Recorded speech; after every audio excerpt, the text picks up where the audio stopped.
Gary Wagner, editor of thegoldforecast.com, is back to give us his outlook for gold and answer the question that's been on everybody's mind.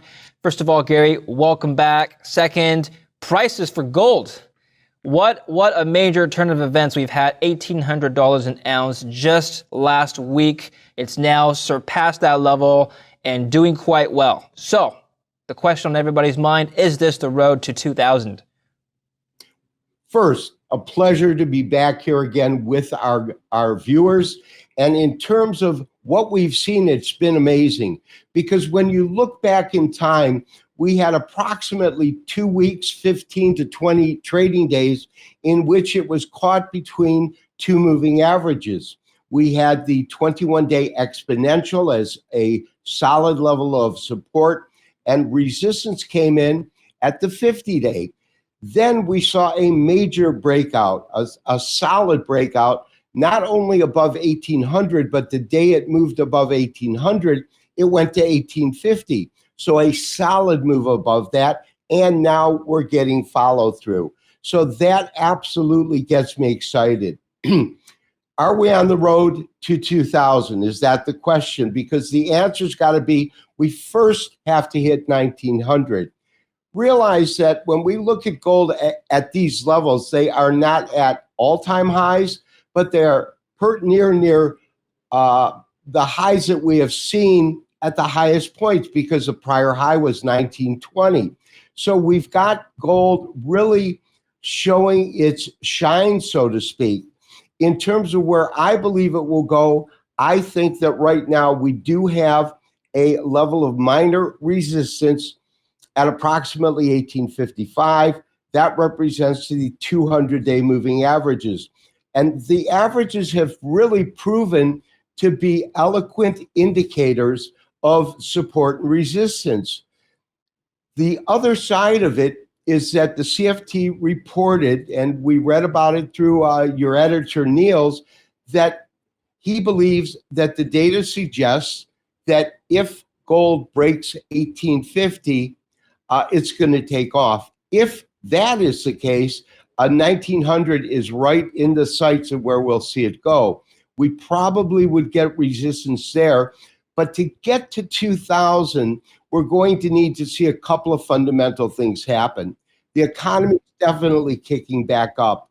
If the current administration, President Biden, is able to get his infrastructure program through, we're talking an immediate expenditure of $2.2 additional trillion. We spent 1.9 so far, 4 trillion last year. The national debt, as that grows, puts pressure on the US dollar. A lower dollar equals higher gold. So my sense is, if there is continual spending by the government in terms of fiscal stimulus, that is what would take us to that road and to that end result of 2,000. You and I spoke about gold's outlook a few weeks back, and I remember you saying at the time your sentiment was still somewhat bearish. Of course, you had actually called this. You said that if gold were to break the critical level of $1,800, you could potentially see more bullish action. So before we talk about the macro outlook going forward, let's talk about what happened over the last couple of weeks. Why did the sentiment reverse? How do we get to $1,800? What happened, Gary? Well, I think a lot of it had to do with statements, and then not so much retractions, but corrections from Janet Yellen. Because realize, she came out and said, listen, we really need to raise interest rates. Everyone knows higher interest rates are a very bearish factor for gold. And then on the following day, she changed the way she spoke, and she went in line with the Fed, saying, no, I think the Fed is doing a good job. They should continue to keep interest rates low. I think the move that we saw was based upon the conviction of the Federal Reserve to continue having a monetary policy between 0.25% in terms of Fed funds rate, and they continue to allocate $120 billion per month in terms of their asset balance sheet. And the key is this: That asset sheet is now above $7 trillion. At the height of the 2008, 2009 set of moves by the Federal Reserve, it swelled to 4.5 trillion. Then they had the idea that we really need to reduce it. They never got it below $3.7 trillion, and now it has basically doubled. It's different than national debt, but nonetheless, what that does is it adds tremendous liquidity at a cheap price, and that is something that A, is going to cause inflation, and two, will continue to be supportive of gold. So I think that the big thing that we're seeing is the Fed holding its ground. Powell was adamant on the last press conference that he had a couple of weeks back. He was asked a number of times, don't you think it's time to start tapering these purchases? And it was almost like read my lips, but he almost got frustrated because he was asked the same question, I believe 3 or 4 times, the first and the last one being those questions. Shouldn't we be tapering? He said, it's not time to talk about tapering. We'll let you know when it is, and we will give you plenty of warning before we go to act. And that signaled a continuation of the monetary policy the Fed has maintained. And it has been such a severe recession that they believe that we really have to do extraordinary things to achieve economic revitalization. And I think that's what moved gold higher. Okay, you said something earlier that I'd like to clarify on. You said that gold's direction from a macro perspective depends on the economic recovery. Can you elaborate on what you mean by that? Well, the economic recovery has been a part of the expenditures by the government. So we've had tremendous fiscal stimulus. That money goes into the hands of individuals. Those individuals spend that money, whether it's to pay bills, buy stocks, whatever it is, and that puts more money into the system and grows the economy. And so that is what I'm speaking about specifically. I think it's about 3 stimulus checks that have gone out. There's still 7 to 8 million people on unemployment, collecting not only the regular unemployment, but an extension of that. Then there is the bill that allows people that can't afford their rent to get subsidized rent. The government has bent over backwards, spending more money than ever recorded in history. Obviously, when you have a national debt that's at a record level, and that's what we're doing to build the economy, that is what will reflect in higher gold prices. It's interesting you brought up unemployment. So check this out. Last month, the U.S. added 266,000 jobs. Now, on the surface, it sounds great. But economists on the aggregate, the consensus expectation was 1 million jobs. So it missed expectations by a significant margin. Do you think people are being too optimistic about this recovery? Well, I think that the reason the optimism was there wasn't the prior month an additional 900,000 jobs. So they were seeing a revitalization, and we didn't see follow through. But you're absolutely correct. When you're looking for close to 1 million new jobs added and you get 200,000, that is a dismal jobs report. Absolutely. Now, it could be a matter of the sectors where people were hired, because as the economies open up, the service industry, the hotels, the servers, the people that work in restaurants, they were hired back. And in fact, there are so many individual companies looking for employers, and they can't get them. The reason for that might be because of unemployment. It might be because it's not the right fit for an individual. But the fact of the matter is, one of the reasons I believe that the number was so low is that there weren't that many people actively seeking the kind of jobs that they wanted or getting them. And so that has to change. Then there's a small component, and that is that through the recession that we had, companies learned to streamline. They took away a lot of middle management. They used technology to have a smaller workforce. And so that even at full steam, the number of Americans employed will most likely be less than pre-recession days. Okay. Well, you know the saying, Gary, the old saying, sell in May, then go away.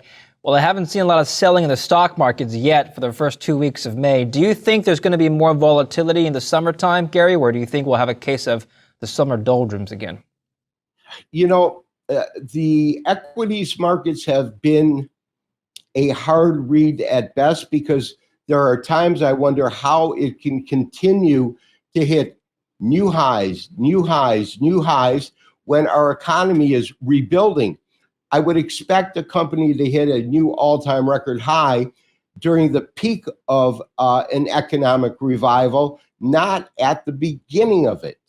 And so it's been a quandary as to why those are working in the way that they are. Many people predict that the market will have a severe, not meltdown, so to speak, but a 7% correction.